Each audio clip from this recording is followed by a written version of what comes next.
Here is a numerical type question on general organic chemistry. Read the data carefully and work through the numbers. Let us solve it step by step. Let us first understand the key concept here.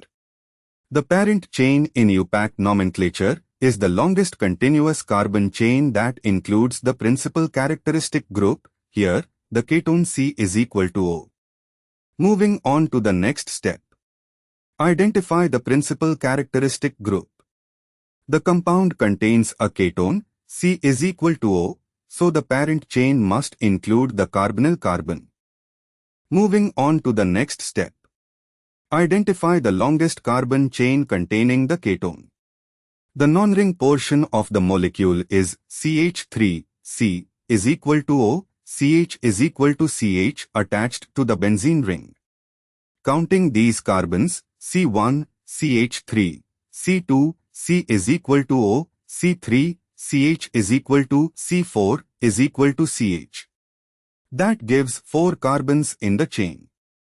And for the final step, consider whether the benzene ring carbons can extend the chain. The benzene ring is treated as a substituent, phenyl group, rather than being incorporated into the parent chain, because including ring carbons would not give a simple acyclic chain, and the ring is named as a phenyl substituent.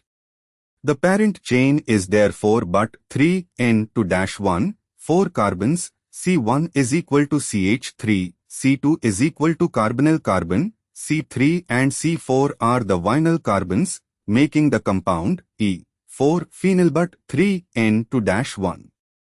Count of carbons in parent chain is equal to 4.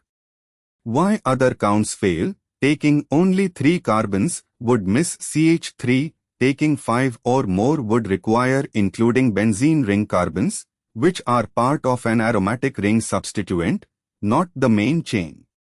Therefore, the correct answer is 4. Therefore, the correct answer is 4.